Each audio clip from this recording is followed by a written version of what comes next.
रात्रि में महाराज प्रसाद हुआ। भगवान श्री कृष्ण और बलराम जी एक तरफ, अक्रूर जी और नंद राय जी एक तरफ। माता यशोदा थाली परोसी थी प्रसाद पाने के लिए, अपने हाथ में ग्रास ली थी, मुख में डालने वाली थी। उसी समय नंद राय जी पूछे, अक्रूर जी कैसे आना हुआ, क्या समाचार है, किस कारण से आप आए हो, क्या प्रयोजन है? अक्रूर जी कहे, नंद राय जी आपको तो मालूम ही है, मथुरापुर में यज्ञ हो रहा है, बहुत बड़ा मेला लगा है। उस मेले में आसपास के ग्रामीण अंचल के लोग भी आ रहे हैं। कंस का आदेश है कि इस मेले में कृष्ण बलराम भी आते तो शोभा बढ़ जाती, तो मैं कृष्ण बलराम को ले जाने के लिए आया हूं। और मैया यशोदा जैसी सुनी, हाथ का ग्रास छूट गया। मैया यशोदा रोने लगी, और मैया यशोदा रोती रोती कहे कि किसी ने, कोई कैसे समझ लिया कि मैं जीते जीते अपने कन्हैया को अपने से दूर जाने दूंगी।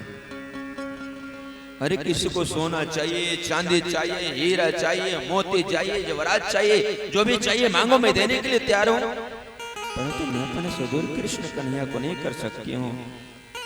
अरे किसी को मेरे को प्राण की आवश्यकता हो, अगर किसी को मेरा प्राण चाहिए तो मांगो, मैं सहर्ष प्राण देने के लिए तैयार हूँ, परंतु मैं जीते जीत कन्हैया को देना नहीं चाहती, कन्हैया से अलग नहीं होना चाहती। मैया यशोदा रोने लगी। सुखदेव स्वामी जी कहते हैं, परीक्षित कृष्ण और बलराम मत चले गए, मैया हमको छोटे थोड़े हैं, 11 वर्ष को हो गए हैं, हम 2-4 दिन में घूम के आ जाएंगे। नंद राय जी भी समझाए, देवी क्यों रोती हो, ये आप छोटे थोड़े हैं, कितना दिनों तक अपने साड़ी में बंद करके रखोगे इन्हें? अरे जाने दो, बड़े हो गए हैं। मैया यशोदा कही, अरे आपको मालूम है हमारे कन्हैया गौचारण के लिए केवल 1-2 घंटा 4-5 घंटा के लिए जाता था, तो पूरे दिन कैसे व्यतीत होती थी आपको मालूम है? रोने लगी मैया यशोदा। सुखदेव स्वामी जी कहते हैं, परीक्षित यह समाचार पूरे वृंदावन में फैल गई, पूरे ब्रज में फैल गई कि महाराज परदेसी मथुरा से अक्रूर जी आए हैं, कृष्ण और बलराम को ले जाने के लिए आए हैं। सब गोपियां रोने लगी, सब ग्वाल बाल रोने लगे। यह समाचार जैसे बिच्छू डंक मारती है, और जिस तरह से विष्णु का डंक मारते ही विष शरीर में फैलता है, वैसे ही समाचार फैल गया कि कन्हैया कल चला जाएगा। प्रातः होते ही कोई सोया नहीं। आज जिस नैन में नीर हो, उस नैन में कभी नींद आ सकती है? नहीं। जिन आंखों में पानी हो, उन आंखों में कभी नींद आ सकती है? सारी गोपियां जगी रही, ग्वाल बाल जगे रहे, और सब भगवान के मुख्य द्वार पर आके खड़े हो गए। नहीं, हमारे जीते जीत कन्हैया हमसे दूर कैसे जा सकता है, हमें छोड़कर कन्हैया हमसे कैसे दूर हो सकता है? ब्रह्म मुहूर्त हुआ, और उससे पहले नंद राय जी सखाओं को कुछ लेकर के मथुरा चले गए। अक्रूर जी रथ सजा रहे हैं। मुख्य द्वार भगवान जैसे ही खोले तो क्या देखते हैं, लाखों गोपियां महाराज गोविंद के मुख्य द्वार पे भीड़ लगाई गई। सब रो रही है गोविंद को देख करके। मैया यशोदा मूर्छा में है, उनको तो मालूम ही नहीं कि हमारे कृष्ण हमसे दूर ही जा रहे हैं। जैसे ही भगवान महाराज रथ पे बैठे, गोपियां फुट फुट करके रोने लगी और विधाता को दोष देने लगी कि यहो विधाता स्तव क्वचिद दया संयोज मित्र प्रणय, कहो विधाता स्तवन क्वचिद दया संयोज मित्र प्रणय,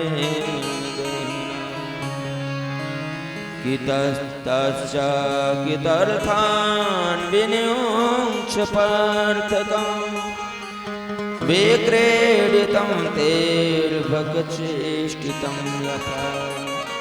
अरे विधाता, तुम्हारे हृदय में थोड़ी सी भी करुणा नहीं है, तुम्हारे हृदय में थोड़ी सी भी दया नहीं है।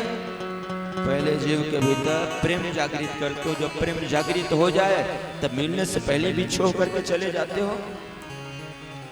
एक गोपी कही, अरे हमें तो लगता है कोई विधाता ही क्रूर के रूप में आया है, यही क्रूर ही विधाता के रूप में आया है। एक गोपी कही, इसका नाम अक्रूर किसने रखा? इसका नाम तो क्रूर होना चाहिए, जो हमसे हमारे गोविंद को दूर कर रहा है। गोपी आपस में वार्तालाप करी थी, तब तक रथ खुल गई। एक गोपी कही, देखो देखो हमारे कृष्ण, हमारे गोविंद, हमारे गोपाल जा रहे हैं। सारी गोपियां दौड़ी दौड़ी और रथ के आगे सो गई। कन्हैया, जाना चाहते हो तो हमारे ऊपर से रथ चढ़ा करके लेकर के चलिए, आज हम तुम्हें रोकेंगे नहीं, परंतु तुम्हारे विरह सहन नहीं होगा।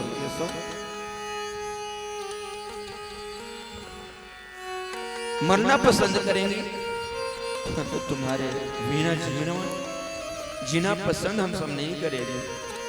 भगवान रथ से नीचे उतरे, गोपियों के सामने हाथ जोड़े और भगवान रोने लगे। भगवान रोते हुए कहे गोपियों से, हे गोपियों, देवताओं की तरह लंबी उम्र पाकर के भी मैं तुम सबके ऋण से ऋण नहीं हो सकता। मैं वचन देता हूं, मैं परसों आ जाऊंगा। ये गोपी कही, देखो देखो कन्हैया कह रहा है परसों आने के लिए, जाने दो, परसों आ जाएगा। और दूसरे ने कहा, तुम कितना जानते हो केशव को, इस कन्हैया को, इस छलिया को मैं जानती हूँ, ये जो कहता है वो करता नहीं है, बचपन की आदत है इसकी, जो कहता है ये करता नहीं है। अरे ये परसों कह करके जा रहा है ना, परसों बीतने के बाद भी आने वाला नहीं है।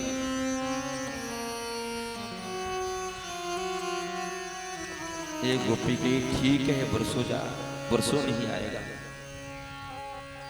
परंतु गोविंद हमसे कह रहा है, जाने के आदेश ले रहा है।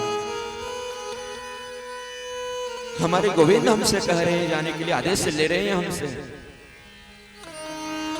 अगर हम सब जबरदस्ती करके गोविंद को, केशव को वृंदावन में रख भी लें और शायद कन्हैया रह भी जाए, और रहने के बाद प्रसन्न न रहे, खुश न रहे, तो फिर कन्हैया को ब्रज में, वृंदावन में रखने से क्या लाभ होगा?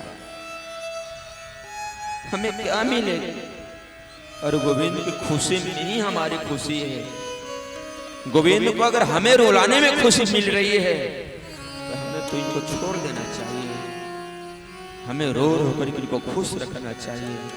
आज भक्त यही भगवान से कहता है, प्रभु अगर हमारे जीवन में दुख है तो मैं ये आपसे नहीं कहूंगा कि आप हमारा दुख दूर कर दो।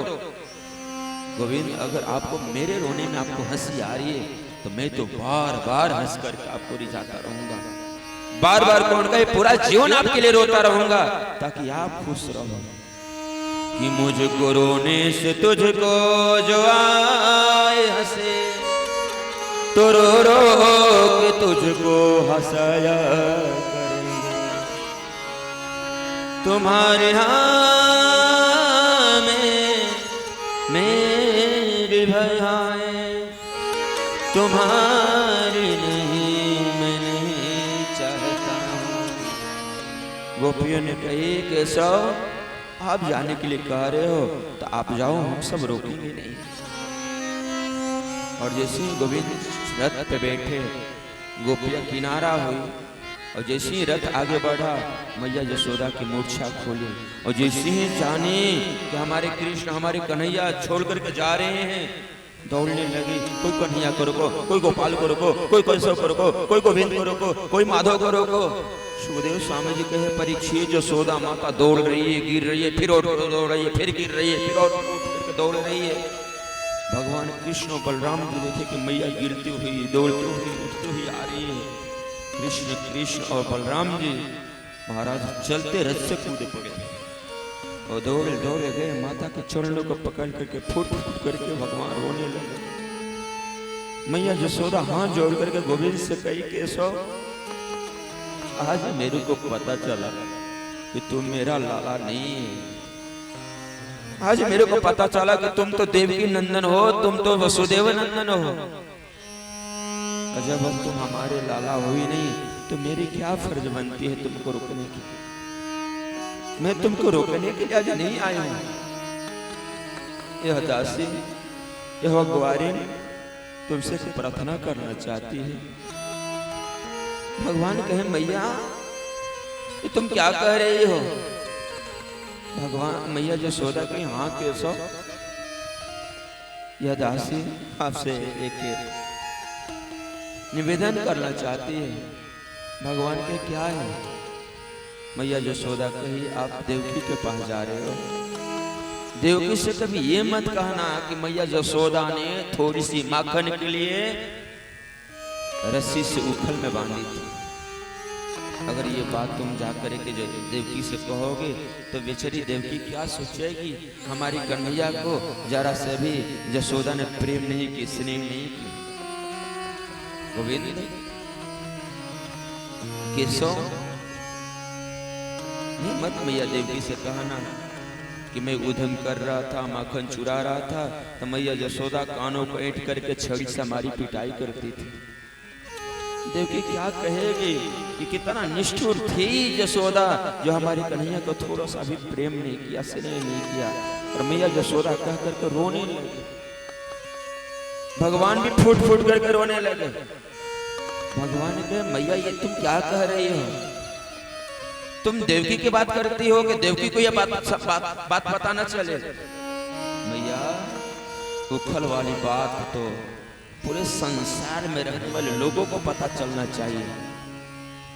जिन ब्रह्म को किसी को छूने की सामर्थ्य नहीं है, जल्दी इस ब्रह्म का दर्शन नहीं हो पाता है, उस परमात्मा को, उस नारायण को, उस ब्रह्म को किसने बांधा तो मैया यशोदा का प्रेम ने बांधा। और तुम देवकी की बात करना कह रही हो। यह बात तो सबको पता चलना चाहिए कि ब्रह्म को अगर बांधने में भी किसी को सामर्थ्य है तो मैया यशोदा में सामर्थ्य है, मैया यशोदा का प्रेम में सामर्थ्य है। मैया यह बात मैं कभी नहीं भूलूंगा। और वहीं भगवान फूट फूट कर रोने लगे। मैया यशोदा आदेश दी और भगवान रथ पर बैठे बलराम कृष्ण भगवान। और जैसे ही रथ आगे बढ़ा सारी गोपियां फूट फूट कर रोने लगे। जब तक रथ का पताका दिखाई दे रहा था सब महाराज निहार करके देख रहे थे शायद केशव वापस आ जाए।